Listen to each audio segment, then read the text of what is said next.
everybody. Welcome to the CX Engine Show, where we are fueling growth through CX. I'm with Kenneth Kinney, better known as Shark, or to me, KK, because he's one of the girls. And we are going to be talking about, as usual, CX. More importantly, the very hot topic, I'm kind of getting sick of it already, Chat GPT. Hey, KK. Oh my How are you gosh. doing? We need some like CX gang symbols though, something we could do like we come on the show, do that. CX. Exactly. Yeah. But glad to be here. And I think we needed another show with more people talking about Chat GPT. I mean, it's literally all I see on both Twitter and LinkedIn right now. So it's a little played out. Well, let me put it this way. If this is your first time hearing about Chat GPT and we're about to talk about it, I'm concerned. Call us. Yes. Reach out. We have a very serious intensive rehab where you can learn about it. It's called going on Twitter or LinkedIn. But I mean, it does have implications, right, for customer experience. So I'll kind of dive in with my thoughts, and then obviously I would love to hear from you. But here's my thought. Okay, very first thought when Chat GPT came out, which if you don't know, it's essentially AI that uses natural language processing, or a lot of people will use the acronym NLP. And what it does is it creates content based on prompts that you give it. And people are amazed by the prompts because they are very good. They're saying it's going to replace writers and blah, blah, blah. The reason why I don't think it's going to replace writers, it could enhance writers, is because it's pulling from, like every AI program, its own knowledge base. So the information that it's pulling from already exists out there, right? So it's not really saying anything new. It's not really adding any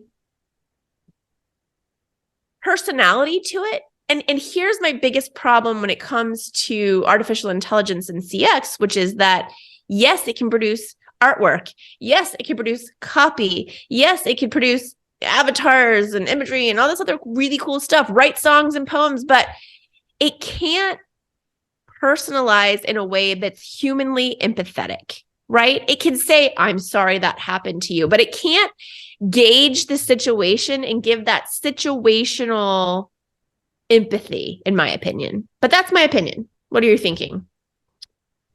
What am I thinking? So I'm excited about the possibility of where it could go. But to your point, anybody basically coding it, they're injecting bias as part of this. Mm-hmm. And the types of people that are leveraging this kind of technology are not necessarily the ones who are really thinking about customer experience anyway. It's a technology tool. There's a lot of problems with technology tools today that are AI driven or machine driven learning. Mm-hmm. Getting a yet another fancier, more innovative thing, I don't know that it's going to really improve experience that much yet. Is it going to write better content than a lot of bad writers? Possibly. That could be, you could use it for some real improvement. It could be a much better encyclopedia with a lot of ideas that you can generate, but it's not necessarily going to improve on someone's personalized experience, especially with where we are with the tools we have today. Well, and I don't know if you've looked a lot of the content that it's produced, but the rate of correct answers, or I should say incorrect answers, is high or low, Chat right? GPT what question we need to ask next. Right. So it's still answering things incorrectly. So, at first I was thinking like, oh, maybe if you had a chatbot for your business as part of customer experience, because you can't be available 24/7 or your team can't. Could you use Chat GPT with your chatbot to kind of answer some of those FAQs? And I think if people go outside of that specifically workflowed FAQ, that Chat GPT could get the answer wrong.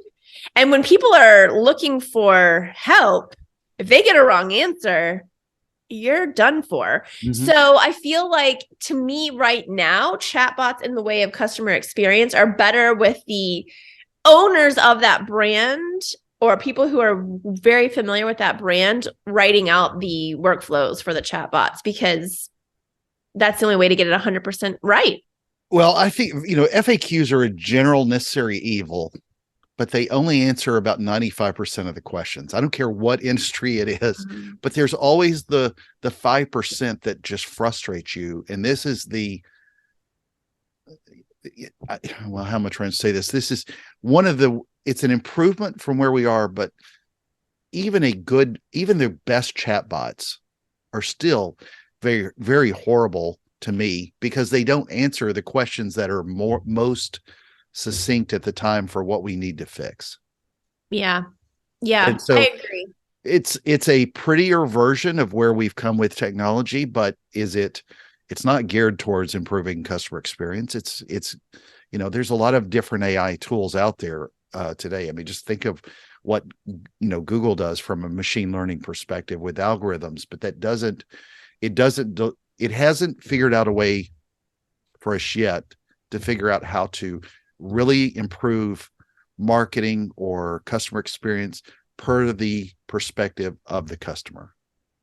Right. I totally agree. And when you look at some of the industry leaders and what they're doing with Chat GPT, there's a site called Stack Overflow, which is like a trusted Q&A site.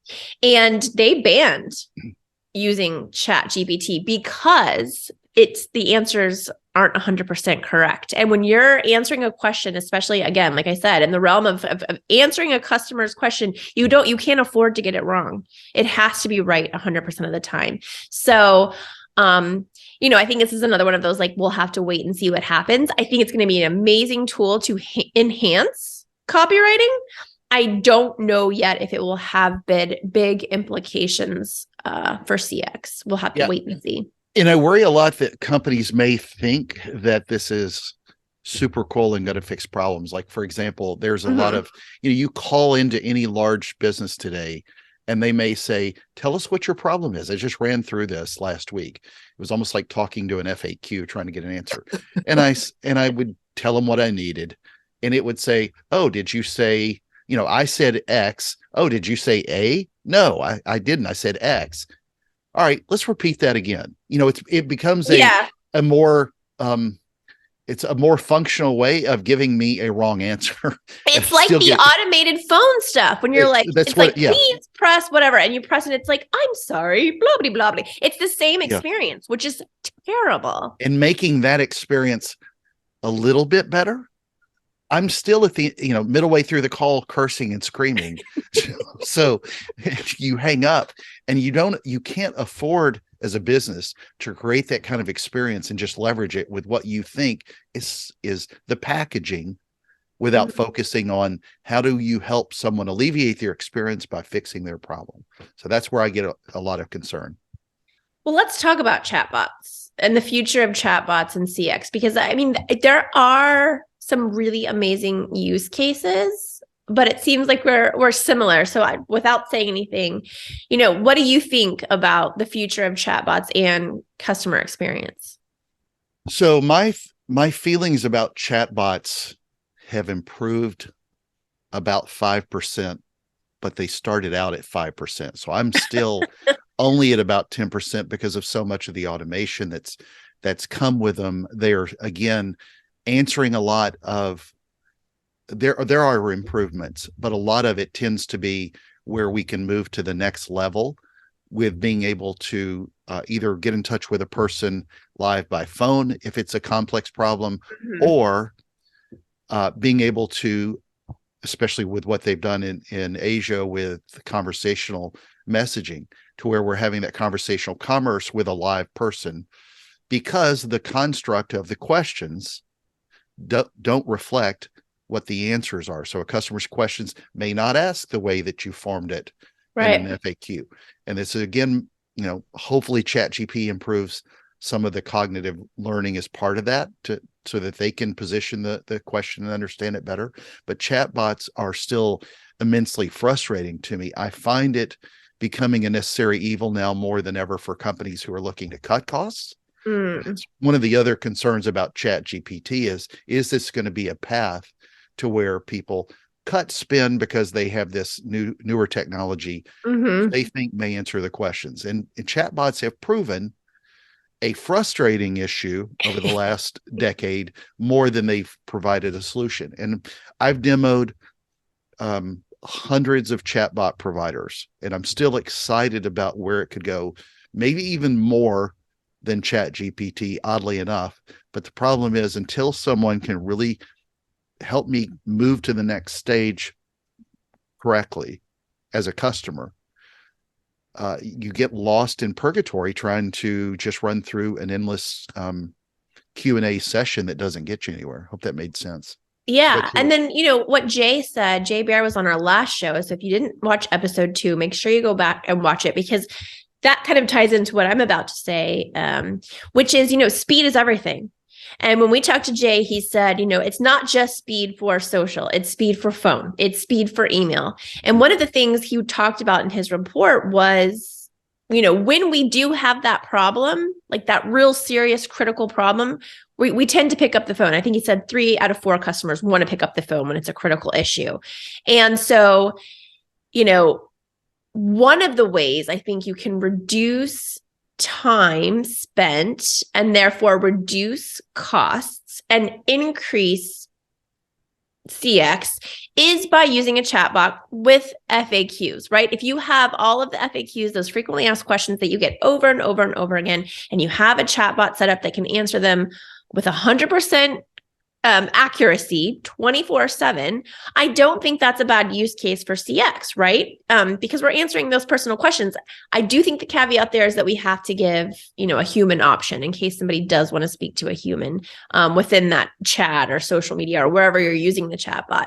But I also think 2 other ways that chatbots will be really important to CX is as artificial intelligence gets better analyzing those conversations that are happening with the bots. The AI can not only have the conversation, it can analyze some of those keywords, tone and voice, sentiment, right? I think that's going to be huge. And I also think what's going to be huge with chatbots is languages, right? If we get a chatbot that can answer any question in any language, and we don't have to hire someone who can speak 1 million languages, I think that's going to be huge. But again, I think that the chatbots will always sit on the front line in an FAQ way. I think when we want that empathy and connection and personalization and situational personalization, a chatbot's not going to be able to do that. Well, to that last point, and even with language, whether it's, English and Greek, that doesn't even matter. I mean, West Coast to East Coast is a totally different language, especially with a lot of phrasing, with generations, a lot of different things being said. Try arguing with a chatbot, as a 70-year-old who's had something programmed by a 20-something-year-old. There's a big divide there. And if it's not done right, understanding what the language of the customer is, as much as what you just put together per your agency, which may be a really good agency still, it doesn't matter if you're not really listening to them, to your point. The other thing I thought, as soon as you brought up Jay's show, which everybody's got to go check out episode 2. It was really good. It was good. Something you said about speed as well, that makes me think about what you also reference is, in reference to speed, we have to think about the fastest option not always being the best either. He brought up the example of and I did as well, echoed, getting tattoos done too quickly, or or the tacos. The enchiladas brought out 2 seconds. Yeah. He's like, dude, you can't, that something's wrong because they've been sitting up there. When a chatbot comes up and quickly answers you, but can't really answer you, it becomes even more frustrating because you've vested more time in your digital experience, wasting time to get to where you could have gotten on your own if you just searched a few more pages. So it does make me think, with being transparent and with more clarity, companies have got to invest more in that principle of clarity so that we know what our path is. We can figure it out. People are generally going to be able to, be smart if they're going to look on their website, but it can't be masked behind, they shouldn't have to go hunt FAQs. No, I totally agree. Self-service is going to be really important. And we have this in both our COVID report and our state of social media customer care report, which came out at the end of last year. But when people were asked, why do you want to use a chatbot over talking to a human? It wasn't because they didn't want to talk to a human. Exactly. It was speed. Yeah. So to Jay's point, if we get faster with email, with phone, with digital channels, chatbots, live agents, all those types of things, time to resolution. That's another thing he was saying. You can't just get fast with the communication part. You got to actually get fast with fixing the fixing, right? Mm-hmm. That makes sense. I mean, that just makes total sense to me. People might actually, it'll be interesting to see if we get faster as humans. Obviously, we'll never be as fast as the chatbot, but if we do get faster, what's the channel choice then? If the humans can get to you within 30 minutes, are you willing to wait that 30 minutes to talk to a human, or do you still want the immediacy of the chatbot? I think that is an interesting to look at. Well, I know with Chat GPT and with chatbots, it's probably it's the one of the most forward, especially chatbots, one of the first things you think of, because when you pop onto a site from a digital experience, it's one of the things that pops up quickly. Hey, do you need help if they're trying to sell anything? But again, it goes back to me with technology and where I started a lot of my career in MarTech. If we aren't starting to really align these systems, just doing things in a prettier way through Chat GPT, for example, that packaging without fixing the problem, you're really missing out on a lot of the opportunity, because customers don't just want to get a chat bot because somebody else has a chat bot. They still need a more ethical, clear, fast way of getting their problems fixed and solved. And if you're leveraging technology to just be a way of eliminating customer service agents, you're not doing any good for your brand. You just gave me an interesting idea. I wonder if I could. So we have this system that we use for answering with empathy called A Cubed with our customer care, social media customer care agents. And it's acknowledge, align, affirm. So you acknowledge there's a problem. If it's a problem to them, by the way, for you. What? We're trademarking that, by the way. Oh, okay. Yeah. Trademarked, hashtag, whatever, trademark TM. Well, it's in the book. So technically, I guess it is trademarked, copyrighted, whatever. Anyways, so acknowledge that they're having a pain point, right? You have to acknowledge the pain, get on that level with them. And then you align. Like, gosh, if I was going through this, I would be frustrated. True, right? You want to show that human side. And then the last one is affirm. So if you can't solve the problem, or if you did solve the problem, did I solve the problem for you? Or if you weren't able to solve the problem, I'm not able to solve this problem right here, but I'm going to pass you to this team. And within 24 hours, they're going to give you a call, right? And you're affirming, and then you need to go back and affirm, once the call happened. Hey, I heard the call happened. Did we solve your problem, right? I wonder if you could use Chat GPT to write out answers using, the prompt would be acknowledging, aligning, affirming. I don't know. It'd be an interesting, maybe I'll try it and I'll come back on the next show and let y'all know how Chat GPT did. Yeah. Well, it's good because it is a source for whatever the question is. There's some suggestion comes back. Whether or not the people that help write that to help provide the right feedback, is it really going to be in the Brooke language, if you will, because that's the flavor of your business. It's Brooke and your team that follows your discipline. And so, again, personalizing be nice, y'all. That's delivery. It. That's the secret. Be nice. Not that hard. Yeah. Well, it's a fascinating topic. I think we're going to have a lot of talk about this a lot. Future shows where we continue to discuss what's happening and what's going on, because I mean, it is disrupting the space, but I also think you and I are both pretty steadfast in that AI is not going to replace human empathy or help. No. And we also need to do a show strictly devoted to AQ. So I think that's probably another show idea for us. But speaking of, we weren't really speaking, but this is just a good transition. What is your CX champion of the week? I have one. We got to call this champion of the episode. Champion of the episode. That's true. Oh my gosh, you're right. Because I haven't convinced you to do weekly yet. Not yet. I'm getting there. I'm getting there. Ooh, my Southern just came out. I'm getting there. Okay, so I do have a champion. And as you can see, I'm older, no Botox here. You can see these little lines happening. And for people that are just listening, imagine the worst. It's so bad. It's so bad. So I'm looking to start wearing foundation. If you are someone who is getting older and wears makeup, then this is difficult because your skin changes. You've got more wrinkles, it gets drier, but then some parts are early. Anyways, I digress. I'm looking for foundation for a little more coverage because I only really wear powder.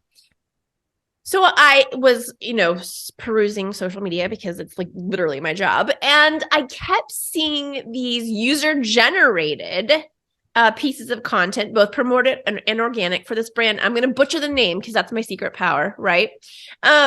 Il Maquillage is, I think, how you say it. I could totally be butchering that. But it's Il Maquillage. Yeah, I'll just cough. The maquillage. And these videos, these women were wiping just one stroke of the foundation and it was like dead on match. And then their skin looked flawless. So I'm like, holy crap. This is the holy grail. I found it. And they'd have this whole quiz and you get your color and whatever. And it comes and I put it on and I come downstairs, presenting myself to Alex. That's my husband. And he goes, "Why's your face so white?" And I was like, "No, it's real white. I just thought it was illuminating." He's like, "No, it looks like real white." And I was like, shoot. So it wasn't right for me. So, you can send it back and everything. So I sent it back. They had the label. They sent me 3 follow-up emails to talk about how sorry they were and to try to retain me as a new customer. The first one was like, "We're so sorry we messed up. We really believe in our program. Can you come back through? Try the quiz again. We'll give you a free bottle." And then I got 2 follow-up emails, both offering me $25 off. So the free bottle, but also $25 off for the next one or something else, which I thought was extraordinary. Mm-hmm. So they're chasing, it's like retention and acquisition at the same time because they did acquire me, but I didn't stick. So then it went into acquire retention. I loved it. Kudos to you, Il Maquillage. You're doing a fantastic job. You've got to ask them how they want you to pronounce it. But I'm a little concerned about the Kabuki theater look. I didn't know you were going through that. But I think that's such a great example of where customer experience plays part in the acquisition process. Yeah, because even though I'm not a customer of theirs yet, they're at top of mind for me right now because they really tried hard to understand, why did it go wrong? How can we make it right? How can we bring you into the fold, Brooke? Which I really appreciated. Well, I have no idea what they do or how they make it, so I have nothing to offer here. Makeup. It's just makeup. Yeah, my wife gets on to me for not wearing enough sunscreen when I go diving. Oh yeah. Okay. Well, I'm under a cover 99% of the time, and I'm in the water, so I'm not really too worried about it.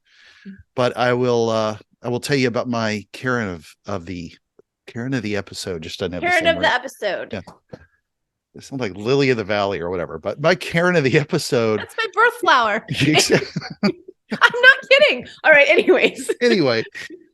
So my Karen of the episode, which I think we could probably do a show just on the industry as a whole, but it's going to be T-Mobile. For many people know that I've divorced from AT&T after many decades with them and their phone, and I went through, bought the great packages they had, and all of them ran a bunch of advertisements doing a lot of the same things. But one of the things that was interesting, and you've heard me vent over the months, this was a pretty painful process, and I now understand why drug dealers use burner phones and why old people use cheap cricket phones. It's so much easier than going through the process with everything. But one of the things that was really interesting this week, and I'll add about last 7 days, is I had someone call me from T-Mobile that asked about the phones that were turned back in when I did a trade-in. Turns out the phones were still sitting at their place, at their facility, or at their store location where I did the exchange.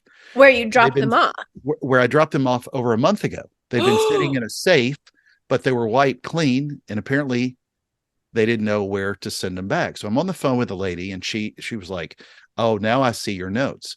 So went through where we call the store. I was on the way home, and she even agreed that some of this was nonsensical. But I went to the store and picked them up. They had a box ready for me, where both phones, both mine and my wife, were in one box, taped shut with a label on it. So at least they made it easy. But Yeah. I had to take it to the post office. So I took it to the Wait, post you had to office. go back to the store, pick up your phones Yeah. on your own just to send them off? Well, and I did that because I wanted this thing put away. I want this like done, because nobody wants to get another bill for Right. $1,000 Right. several-year-old phone. So I took it, went to the store, dropped it off, 2 phones in one box. The next day, I get an email from them saying that there was a data breach, that which, I was already, my emotions were stoked, as it were, just Mm-hmm. for what I'd gone through. But then I get an email saying that they went through a data breach. No, a certain number of records got out that may have had names and birthdays and email addresses, the normal stuff everybody gets breached about every week Mm-hmm. on. No social security numbers, thank goodness. But we're concerned, and here's an email where you can blah, blah, blah. What was interesting, though, after that was, I was in the airport, was Tuesday, and I got a phone call from T-Mobile from somebody else asking me about my experience with T-Mobile. And this goes back to technology again. She had no idea of the months of problems I'd had with them because their systems were so disconnected. She goes, "We don't have access to those notes." And she was a T-Mobile employee. She was not a third party. Again, a very big company, like a lot of companies, and this, I could give you 50 examples like this. I had screamed and vented and yelled at them a month, 2 ago, Mm-hmm. but they don't have any of the notes in this department. Well, how are they following up, asking me about loyalty if there's been no problems at all? But what was funny too is I got the second one yesterday. I got an email Monday saying that one of the phones had been returned and here's my credit. I get another email on Wednesday saying, "We got your other phone and here's the credit." Well, they were in the same box. How was it not processed? My question is, why was one processed on Monday and one processed on Wednesday? And the person calling me on Tuesday doesn't even know that I've had a problem. And Yeah. again, it goes to whatever you do, whether you're a small business or a large business or a large phone telecom carrier, connect the pieces of technology you have so that your team can be empowered to actually understand your problem. Because me explaining the problem to the Karen each time and redoing that, the more times you do that, you just get frustrated and can't really explain it well. And I've been trying to help brands connect those dots for years. And a lot of times they just don't know, or they know and they're masterful actors and they don't know. But this person could not have been genuinely nicer, could not have been more helpful to the extent they could be. But if you haven't really empowered your team, and they can't even understand the problem, let alone try to fix it, you get frustrated at the person. And then I got an email the next day asking me to review the conversation with the person. Well, the person was great, but you're not asking really the root of the problem. And that's, it's not an easy fix because we've developed these complex systems, but they have to know how to interact together. It's a long, Karen story, and I need a tissue now to wipe some Oh, tears. but it was a good one. And I think we're going to have to talk about this more because, when we were at that training with our client in Chicago a couple of weeks ago, this is one of the issues that they brought up was the tech stack, right?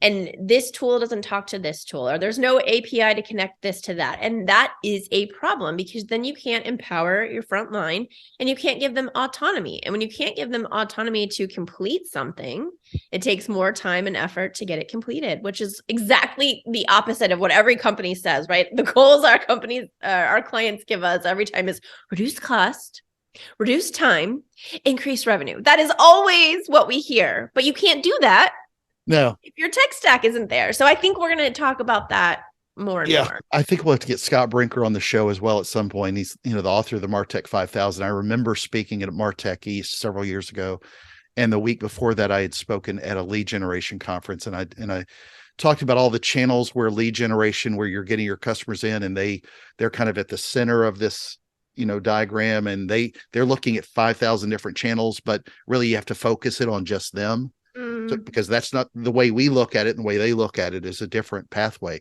The same thing, though, I was talking about a week later at Martech about how these systems, again, your customer doesn't care what subscription you have with what technology partner. Right. They don't at all. They're at the center of this, and the more that you design it for them to navigate through and understand, the better. You're going to have a much better relationship with your customer. But all that being said, Brooke, this was a good show.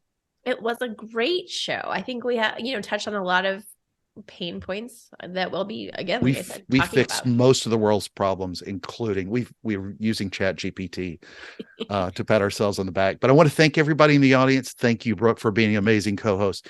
Thank you for watching or listening. Make sure that if you want to connect with us, you find or nominate someone to be on the show.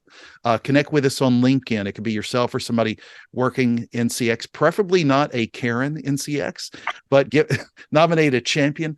But a big reminder: subscribe on Apple Podcasts, Spotify, or wherever you watch or listen. We got the YouTube channels on both of our channels as well. We are Brooke and KK, as she calls me, are looking forward to chatting with you about CX soon and how it can fuel growth for you and your business on the next episode. Everybody have a wonderful time away, and we'll see you soon.